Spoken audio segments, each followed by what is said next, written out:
Request. ಇನ್ನು Chinnayya mask man ಆಗಿ ಬರೋ ಸಂದರ್ಭದಲ್ಲಿ ಅವರಿಗೆ ಬೆನ್ನಿಗೆ ನಿಂತ ವಕೀಲರ ಪೈಕಿ ಕೆವಿ ಧನಂಜಯ್ ಅವರ ಹೆಸರು ಕೂಡ ಬಹಳ ಪ್ರಬಲವಾಗಿ ಕೇಳೋಕ್ ಸಿಕ್ಕಿತ್ತು. ಇದೀಗ ಕೆವಿ ಧನಂಜಯ್ ಅವರನ್ನೇ ವಿಚಾರಣೆಗೆ ಒಳಪಡಿಸಬೇಕು ಅಂತ ಹೇಳಿ ದೂರವೊಂದನ್ನ ದಾಖಲು ಮಾಡಲಾಗಿದೆ. ಧರ್ಮಸ್ಥಳದ ಗ್ರಾಮಸ್ಥರಾದ ರಾಜೇಂದ್ರ ಅನ್ನುವರು ಕಂಪ್ಲೇಂಟ್ ಕೊಟ್ಟಿದ್ದಾರೆ. ಷಡ್ಯಂತ್ರದಲ್ಲಿ ಭಾಗಿಯಾದವರ ಬಗ್ಗೆ ಎಲ್ಲಾ ವಿಚಾರಗಳು ಕೂಡ ಹೊರಗೆ ಬರಬೇಕು. ಧನಂಜಯ್ ಅವರನ್ನ ವಿಚಾರಣೆ ನಡೆಸಬೇಕು. ಜನರಿಗೆ ಸತ್ಯಾಸತ್ಯತೆ ಗೊತ್ತಾಗಬೇಕು ಅಂತ ಹೇಳಿ ಧರ್ಮಸ್ಥಳ ಗ್ರಾಮಸ್ಥರಾದ ರಾಜೇಂದ್ರ ಹಿರಿಯ ವಕೀಲರಾದ ಕೆವಿ ಧನಂಜಯ್ ಅವರ ಜೂನಿಯರ್ಸ್ ಆದ ಓಜಸ್ವಿ ಗೌಡ, ಸಚಿನ್ ದೇಶಪಾಂಡೆ, ದೇವನ್, ಧೀರಜ್, ಮಂಜುನಾಥ್ ಎಲ್ಲರ ವಿರುದ್ಧ ತನಿಖೆಗೆ ಆಗ್ರಹಿಸಿದ್ದಾರೆ.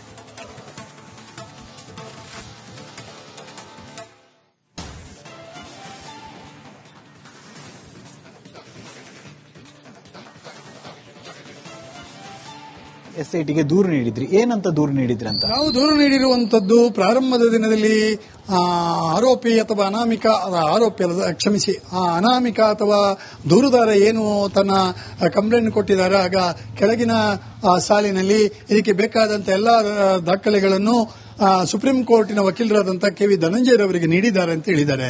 ಹಾಗಾಗಿ ನೀಡಿದ್ದ ಮೇಲೆ ಆ ದಾಖಲೆಗಳನ್ನು ಅಧ್ಯಯನ ಮಾಡುವಂತದ್ದು ಎಸ್ಐಟಿ ತಂಡದ ಆದ್ಯ ಕರ್ತವ್ಯ ಆಗಿರ್ತದೆ. ಹಾಗಾಗಿ ಏನು ಧನಂಜಯ್ ಅಂತಿದ್ದಾರ ಮತ್ತು ಅವರ ತಂಡ ಇದ್ದಾರೆ, ಅವರನ್ನು ಕರೆಸಿಬಿಟ್ಟು ವಿಚಾರಣೆ ಮಾಡಿದಾಗ ಇನ್ನಷ್ಟು ಪೂರಕಾಂಶಗಳು ಸಿಗಬಹುದು, ಅಥವಾ ಈ ಒಂದು ಷಡ್ಯಂತ್ರದಲ್ಲಿ ಯಾರೆಲ್ಲ ಭಾಗಿಯಾಗಿದ್ದಾರೆ ಅಂತ ಹೇಳುವಂಥದ್ದು ಕೂಡ ಸತ್ಯ ಅನಾವರಣ ಆಗ್ತದೆ. ಯಾಕಂದ್ರೆ ಒಬ್ಬರು ಸುಪ್ರೀಂ ಕೋರ್ಟಿನ ವಕೀಲರು ಅಥವಾ ಆ ತಂಡ ಏಕಾಏಕಿ ಆ ಒಂದು ಅನಾಮಿಕನಿಗೆ ಪರವಾಗಿ ನಿಲ್ತದೆ ಅಂತ ಹೇಳುವಾಗ ಈಗ ಕೂಡ ಪ್ರಶ್ನೆ, ಈಗ ಯಾಕೆ ಇಲ್ಲ ಅಂತ ಹೇಳುವಂಥದ್ದು. ಸೊ ಈಗ ಅವರಿಗೆ ಅವರ ದಾಖಲೆಗಳನ್ನು ಒದಗಿಸಿ ಸತ್ಯಾನ್ವೇಷಣೆಗೆ ಸಹಕಾರ ಮಾಡುವಂಥದ್ದು ಅವರ ಆದ್ಯ ಕರ್ತವ್ಯ ಆಗಿರ್ತದೆ. ಹಾಗಾಗಿ ಈ ನಿಟ್ಟಿನಲ್ಲಿ ನಾವು ದೂರನ್ನು ಮಾಡಿದ್ದೇವೆ. ಅವರನ್ನು ಕೂಡ ಕರೆಸಿಬಿಟ್ಟು ಅವರಲ್ಲಿರುವ ದಾಖಲೆಗಳನ್ನು ಮತ್ತು ಮಾಹಿತಿಗಳನ್ನು ಎಸ್ಐಟಿ ತಂಡ ಸಂಗ್ರಹಿಸಬೇಕು ಅಂತ ಹೇಳುವಂತ ವಿನಂತಿಯನ್ನು ಮಾಡಿದ್ದೇವೆ. ಕೆವಿ ಧನಂಜಯ್ ಅವರ ಹೆಸರು ಮಾತ್ರ ಮೆನ್ಷನ್ ಮಾಡಿದ್ರೆ ಅಥವಾ ಬೇರೆ ವಕೀಲರ ಹೆಸರು ಮೆನ್ಷನ್ ಇಲ್ಲ? ಅದರಲ್ಲಿ ಕೆವಿ ಧನಂಜಯ್ ಅವರವರು, ಓಜಸ್ವಿ ಗೌಡರವರು, ಸಚಿನ್ ದೇಶಪಾಂಡೆ ಅವರು, ದಿವಿನ್ ಅವರು, ಮಂಜುನಾಥ್ ಅವರು, ಇವರೆಲ್ಲ ಹೆಸರುಗಳನ್ನು ಕೂಡ ದೂರಿನಲ್ಲಿ ಮೆನ್ಷನ್ ಮಾಡಿದ್ದೇವೆ ನಾವು. ಯಾರಾದ್ರೂ ಕ್ಲೈಂಟ್ ಬಂದಾಗ ಈ ರೀತಿಯಾಗಿ ಕಾನೂನು ಸಹಾಯ ಮಾಡುವುದು ಸಹಜ. ಅದು ಹೇಗೆ ಷಡ್ಯಂತ್ರ ಭಾಗ ಆಗುತ್ತೆ ಅಂತ ಕಾನೂನು ನಾನು ಹೇಳುವಂತದ್ದು ಷಡ್ಯಂತರದ ಭಾಗದ ಬಗ್ಗೆ ನಮ್ಮದು ಏನಿಲ್ಲ.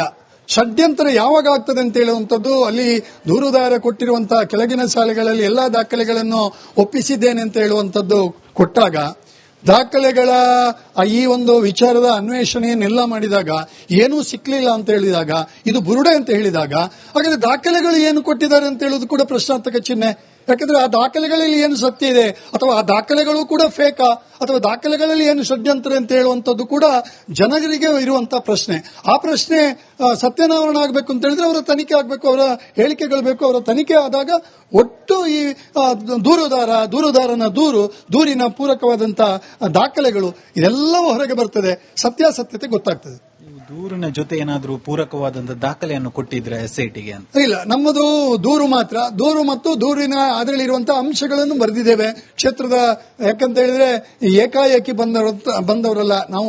30, 40, 50 ವರ್ಷಗಳ ಆ ಕ್ಷೇತ್ರದ ವಾಸದ ಅನುಭವ ಇದೆ, ಅಲ್ಲಿಯ ಪಾವಿತ್ರತೆಯ ಅನುಭವ ಇದೆ, ಅಲ್ಲಿಯ ವ್ಯವಸ್ಥೆಯ ಅನುಭವ ಇದೆ, ಮತ್ತು ನಾವು ಕ್ಷೇತ್ರದ ಒಂದು ಭಾಗ ಆಗಿರುವಾಗ, ನಮಗೆ ಅಲ್ಲಿಯ ಇತಿಹಾಸ ಇರುವಾಗ ಆ ನೆಲೆಯಲ್ಲಿ ನಾವು ಈ ದೂರನ್ನು ಕೊಟ್ಟಿದ್ದೇವೆ. ಯಾಕಂದ್ರೆ ಒಂದು ಕ್ಷೇತ್ರದ ಬಗ್ಗೆ, ಒಂದು ಶ್ರೇಷ್ಠ ವ್ಯಕ್ತಿಯ ಬಗ್ಗೆ, ಅಥವಾ ಈ ವ್ಯವಸ್ಥೆಯ ಬಗ್ಗೆ ಚರಿತ್ರಹನನ ಮಾಡುವಂತಹ ಕಾರ್ಯಗಳು ಇದು ಸಹಿಸಲಿಕ್ಕೆ ಸರಿಯಲ್ಲ.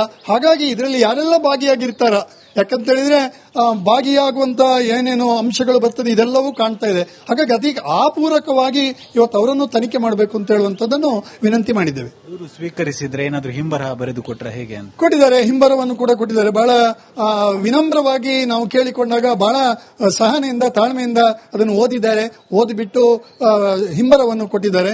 ನಾವು ತನಿಖೆ ಮಾಡ್ತೇವೆ ಅಂತ ಹೇಳುವಂತ ಭರವಸೆಯನ್ನು ಕೂಡ ಕೊಟ್ಟಿದ್ದಾರೆ. Thank you. ಇದು ಧರ್ಮಸ್ಥಳ ಗ್ರಾಮಸ್ಥರ ಮಾತು. ಕ್ಯಾಮರಾ ಪರ್ಸನ್ ಕಿಶನ್ ಜೊತೆ ದಿನೇಶ್ ಕಾಶಿಪಟ್ನ, ರಿಪಬ್ಲಿಕ್ ಕನ್ನಡ, ಬೆಳ್ತಂಗಡಿ. ರಿಕ್ವೆಸ್ಟ್. ಇನ್ನು ಚಿನ್ನಯ್ಯ ಮಾಸ್ಕ್ ಮ್ಯಾನ್ ಆಗಿ ಬರೋ ಸಂದರ್ಭದಲ್ಲಿ ಅವರಿಗೆ ಬೆನ್ನಿಗೆ ನಿಂತ ವಕೀಲರ ಪೈಕಿ ಕೆವಿ ಧನಂಜಯ್ ಅವರ ಹೆಸರು ಕೂಡ ಬಹಳ ಪ್ರಬಲವಾಗಿ ಕೇಳೋಕ್ ಸಿಕ್ಕಿತ್ತು. ಇದೀಗ ಕೆವಿ ಧನಂಜಯ್ ಅವರನ್ನೇ ವಿಚಾರಣೆಗೆ ಒಳಪಡಿಸಬೇಕು ಅಂತ ಹೇಳಿ ದೂರವೊಂದನ್ನ ದಾಖಲು ಮಾಡಲಾಗಿದೆ. ಧರ್ಮಸ್ಥಳದ ಗ್ರಾಮಸ್ಥರಾದ ರಾಜೇಂದ್ರ ಅನ್ನುವರು ಕಂಪ್ಲೇಂಟ್ ಕೊಟ್ಟಿದ್ದಾರೆ. ಷಡ್ಯಂತ್ರದಲ್ಲಿ ಭಾಗಿಯಾದವರ ಬಗ್ಗೆ ಎಲ್ಲಾ ವಿಚಾರಗಳು ಕೂಡ ಹೊರಗೆ ಬರಬೇಕು.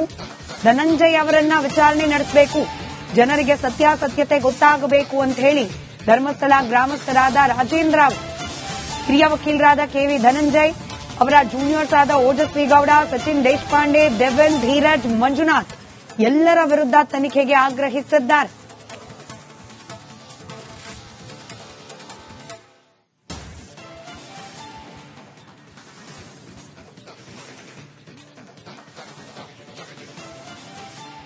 SITಗೆ ದೂರು ನೀಡಿದ್ರಿ, ಏನಂತ ದೂರು ನೀಡಿದ್ರಿ ಅಂತ? ನಾವು ದೂರು ನೀಡಿರುವಂತದ್ದು ಪ್ರಾರಂಭದ ದಿನದಲ್ಲಿ ಆರೋಪಿ ಅಥವಾ ಅನಾಮಿಕ ಅಥವಾ ದೂರುದಾರ ಏನು ತನ್ನ ಕಂಪ್ಲೇಂಟ್ ಕೊಟ್ಟಿದ್ದಾರೆ, ಆಗ ಕೆಳಗಿನ ಸಾಲಿನಲ್ಲಿ ಇದಕ್ಕೆ ಬೇಕಾದಂತ ಎಲ್ಲಾ ದಾಖಲೆಗಳನ್ನು ಸುಪ್ರೀಂ ಕೋರ್ಟಿನ ವಕೀಲರಾದಂತಹ ಕೆವಿ ಧನಂಜಯ್ ಅವರಿಗೆ ನೀಡಿದ್ದಾರೆ ಅಂತ ಹೇಳಿದ್ದಾರೆ. ಹಾಗಾಗಿ ನೀಡಿದ್ದ ಮೇಲೆ ಆ ದಾಖಲೆಗಳನ್ನು ಅಧ್ಯಯನ ಮಾಡುವಂತದ್ದು SIT ತಂಡದ ಆದ್ಯ ಕರ್ತವ್ಯ ಆಗಿರ್ತದೆ. ಹಾಗಾಗಿ ಏನು ಧನಂಜಯ್ ಅಂತಿದ್ದಾರೆ ಮತ್ತು ಅವರ ತಂಡ ಇದ್ದಾರೆ, ಅವರನ್ನು ಕರೆಸಿಬಿಟ್ಟು ವಿಚಾರಣೆ ಮಾಡಿದಾಗ ಇನ್ನಷ್ಟು ಪೂರಕಾಂಶಗಳು ಸಿಗಬಹುದು, ಅಥವಾ ಈ ಒಂದು ಷಡ್ಯಂತ್ರದಲ್ಲಿ ಯಾರೆಲ್ಲ ಭಾಗಿಯಾಗಿದ್ದಾರೆ ಅಂತ ಹೇಳುವಂಥದ್ದು ಕೂಡ ಸತ್ಯ ಅನಾವರಣ ಆಗ್ತದೆ. ಯಾಕಂದ್ರೆ ಒಬ್ಬರು ಸುಪ್ರೀಂ ಕೋರ್ಟಿನ ವಕೀಲರು ಅಥವಾ ಆ ತಂಡ ಏಕಾಏಕಿ ಆ ಒಂದು ಅನಾಮಿಕನಿಗೆ ಪರವಾಗಿ ನಿಲ್ತದೆ ಅಂತ ಹೇಳುವಾಗ ಈಗ ಕೂಡ ಪ್ರಶ್ನೆ, ಈಗ ಯಾಕೆ ಇಲ್ಲ ಅಂತ ಹೇಳುವಂಥದ್ದು. ಸೊ ಈಗ ಅವರಿಗೆ ಅವರ ದಾಖಲೆಗಳನ್ನು ಒದಗಿಸಿ ಸತ್ಯಾನ್ವೇಷಣೆಗೆ ಸಹಕಾರ ಮಾಡುವಂಥದ್ದು ಅವರ ಆದ್ಯ ಕರ್ತವ್ಯ ಆಗಿರ್ತದೆ. ಹಾಗಾಗಿ ಈ ನಿಟ್ಟಿನಲ್ಲಿ ನಾವು ದೂರನ್ನು ಮಾಡಿದ್ದೇವೆ. ಅವರನ್ನು ಕೂಡ ಕರೆಸಿಬಿಟ್ಟು ಅವರಲ್ಲಿರುವ ದಾಖಲೆಗಳನ್ನು ಮತ್ತು ಮಾಹಿತಿಗಳನ್ನು SIT ತಂಡ ಸಂಗ್ರಹಿಸಬೇಕು ಅಂತ ಹೇಳುವಂತ ವಿನಂತಿಯನ್ನು ಮಾಡಿದ್ದೇವೆ. ಕೆವಿ ಧನಂಜಯ್ ಅವರ ಹೆಸರು ಮಾತ್ರ ಮೆನ್ಷನ್ ಮಾಡಿದ್ರೆ ಅಥವಾ ಬೇರೆ ವಕೀಲರ ಹೆಸರು ಮೆನ್ಷನ್ ಇಲ್ಲ, ಅದರಲ್ಲಿ ಕೆವಿ ಧನಂಜಯ್ ಅವರವರು, ಓಜಸ್ವಿ ಗೌಡರವರು, ಸಚಿನ್ ದೇಶಪಾಂಡೆ ಅವರು, ದಿವಿನ್ ಅವರು, ಮಂಜುನಾಥ್ ಅವರು, ಇವರೆಲ್ಲ ಹೆಸರುಗಳನ್ನು ಕೂಡ ದೂರಿನಲ್ಲಿ ಮೆನ್ಷನ್ ಮಾಡಿದ್ದೇವೆ ನಾವು. ಯಾರಾದ್ರೂ ಕ್ಲೈಂಟ್ ಬಂದಾಗ ಈ ರೀತಿಯಾಗಿ ಕಾನೂನು ಸಹಾಯ ಮಾಡೋದು ಸಹಜ, ಅದು ಹೇಗೆ ಷಡ್ಯಂತ್ರ ಭಾಗ ಆಗುತ್ತೆ ಅಂತ? ಕಾನೂನು ನಾನು ಹೇಳುವಂತದ್ದು ಷಡ್ಯಂತರದ ಭಾಗದ ಬಗ್ಗೆ ನಮ್ಮದು ಏನಿಲ್ಲ. ಷಡ್ಯಂತ್ರ ಯಾವಾಗ ಆಗ್ತದೆ ಅಂತ ಹೇಳುವಂಥದ್ದು ಅಲ್ಲಿ ದೂರುದಾರ ಕೊಟ್ಟಿರುವಂತಹ ಕೆಳಗಿನ ಶಾಲೆಗಳಲ್ಲಿ ಎಲ್ಲಾ ದಾಖಲೆಗಳನ್ನು ಒಪ್ಪಿಸಿದ್ದೇನೆ ಅಂತ ಹೇಳುವಂಥದ್ದು ಕೊಟ್ಟಾಗ, ದಾಖಲೆಗಳ ಈ ಒಂದು ವಿಚಾರದ ಅನ್ವೇಷಣೆಯನ್ನೆಲ್ಲ ಮಾಡಿದಾಗ ಏನೂ ಸಿಕ್ಕಲಿಲ್ಲ ಅಂತ ಹೇಳಿದಾಗ, ಇದು ಬುರುಡೆ ಅಂತ ಹೇಳಿದಾಗ, ಹಾಗಾದ್ರೆ ದಾಖಲೆಗಳು ಏನು ಕೊಟ್ಟಿದ್ದಾರೆ ಅಂತ ಹೇಳುವುದು ಕೂಡ ಪ್ರಶ್ನಾರ್ಥಕ ಚಿಹ್ನೆ. ಯಾಕಂದ್ರೆ ಆ ದಾಖಲೆಗಳಲ್ಲಿ ಏನು ಸತ್ಯ ಇದೆ, ಅಥವಾ ಆ ದಾಖಲೆಗಳು ಕೂಡ ಫೇಕಾ, ಅಥವಾ ದಾಖಲೆಗಳಲ್ಲಿ ಏನು ಷಡ್ಯಂತ್ರ ಅಂತ ಹೇಳುವಂಥದ್ದು ಕೂಡ ಜನರಿಗೆ ಇರುವಂತಹ ಪ್ರಶ್ನೆ. ಆ ಪ್ರಶ್ನೆ ಸತ್ಯಾನಾವರಣ ಆಗಬೇಕು ಅಂತ ಹೇಳಿದ್ರೆ ಅವರ ತನಿಖೆ ಆಗಬೇಕು, ಅವರ ಹೇಳಿಕೆಗಳು ಬೇಕು. ಅವರ ತನಿಖೆ ಆದಾಗ ಒಟ್ಟು ಈ ದೂರುದಾರನ ದೂರಿನ ಪೂರಕವಾದಂತಹ ದಾಖಲೆಗಳು ಇದೆಲ್ಲವೂ ಹೊರಗೆ ಬರ್ತದೆ, ಸತ್ಯಾಸತ್ಯತೆ ಗೊತ್ತಾಗ್ತದೆ. ದೂರಿನ ಜೊತೆ ಏನಾದರೂ ಪೂರಕವಾದಂತಹ ದಾಖಲೆಯನ್ನು ಕೊಟ್ಟಿದ್ರೆ SITಗೆ ಅಂತ? ಇಲ್ಲ, ನಮ್ಮದು ದೂರು ಮಾತ್ರ. ದೂರು ಮತ್ತು ದೂರಿನ ಅದರಲ್ಲಿರುವಂತಹ ಅಂಶಗಳನ್ನು ಬರೆದಿದ್ದೇವೆ. ಕ್ಷೇತ್ರದ ಯಾಕಂತ ಹೇಳಿದ್ರೆ ಏಕಾಏಕಿ ಬಂದವರಲ್ಲ ನಾವು. 30, 40, 50 ವರ್ಷಗಳ ಕ್ಷೇತ್ರದ ವಾಸದ ಅನುಭವ ಇದೆ, ಅಲ್ಲಿಯ ಪಾವಿತ್ರತೆಯ ಅನುಭವ ಇದೆ, ಅಲ್ಲಿಯ ವ್ಯವಸ್ಥೆಯ ಅನುಭವ ಇದೆ, ಮತ್ತು ನಾವು ಕ್ಷೇತ್ರದ ಒಂದು ಭಾಗ ಆಗಿರುವಾಗ, ನಮಗೆ ಅಲ್ಲಿಯ ಇತಿಹಾಸ ಇರುವಾಗ ಆ ನೆಲೆಯಲ್ಲಿ ನಾವು ಈ ದೂರನ್ನು ಕೊಟ್ಟಿದ್ದೇವೆ. ಯಾಕಂದ್ರೆ ಒಂದು ಕ್ಷೇತ್ರದ ಬಗ್ಗೆ, ಒಂದು ಶ್ರೇಷ್ಠ ವ್ಯಕ್ತಿಯ ಬಗ್ಗೆ ಅಥವಾ ಈ ವ್ಯವಸ್ಥೆಯ ಬಗ್ಗೆ ಚರಿತ್ರಹನನ ಮಾಡುವಂತಹ ಕಾರ್ಯಗಳು ಇದು ಸಹಿಸಲಿಕ್ಕೆ ಸರಿಯಲ್ಲ. ಹಾಗಾಗಿ ಇದರಲ್ಲಿ ಯಾರೆಲ್ಲ ಭಾಗಿಯಾಗಿರ್ತಾರ, ಯಾಕಂತ ಹೇಳಿದ್ರೆ ಭಾಗಿಯಾಗುವಂತ ಏನೇನು ಅಂಶಗಳು ಬರ್ತದೆ ಇದೆಲ್ಲವೂ ಕಾಣ್ತಾ ಇದೆ. ಹಾಗಾಗಿ ಅದೀಗ ಪೂರಕವಾಗಿ ಇವತ್ತು ಅವರನ್ನು ತನಿಖೆ ಮಾಡಬೇಕು ಅಂತ ಹೇಳುವಂತದ್ದನ್ನು ವಿನಂತಿ ಮಾಡಿದ್ದೇವೆ. ಅವರು ಸ್ವೀಕರಿಸಿದ್ರೆ ಏನಾದರೂ ಹಿಂಬರಹ ಬರೆದು ಕೊಟ್ಟರೆ ಹೇಗೆ ಅಂತ? ಕೊಟ್ಟಿದ್ದಾರೆ, ಹಿಂಬರವನ್ನು ಕೂಡ ಕೊಟ್ಟಿದ್ದಾರೆ. ಬಹಳ ವಿನಮ್ರವಾಗಿ ನಾವು ಕೇಳಿಕೊಂಡಾಗ ಬಹಳ ಸಹನೆಯಿಂದ, ತಾಳ್ಮೆಯಿಂದ ಅದನ್ನು ಓದಿಬಿಟ್ಟು ಹಿಂಬರವನ್ನು ಕೊಟ್ಟಿದ್ದಾರೆ. ನಾವು ತನಿಖೆ ಮಾಡ್ತೇವೆ ಅಂತ ಹೇಳುವಂತ ಭರವಸೆಯನ್ನು ಕೂಡ ಕೊಟ್ಟಿದ್ದಾರೆ. Thank you. ಇದು ಧರ್ಮಸ್ಥಳ ಗ್ರಾಮಸ್ಥರ ಮಾತು. ಕ್ಯಾಮರಾ ಪರ್ಸನ್ ಕಿಶನ್ ಜೊತೆ ದಿನೇಶ್ ಕಾಶಿಪಟ್ನ, ರಿಪಬ್ಲಿಕ್ ಕನ್ನಡ, ಬೆಳ್ತಂಗಡಿ.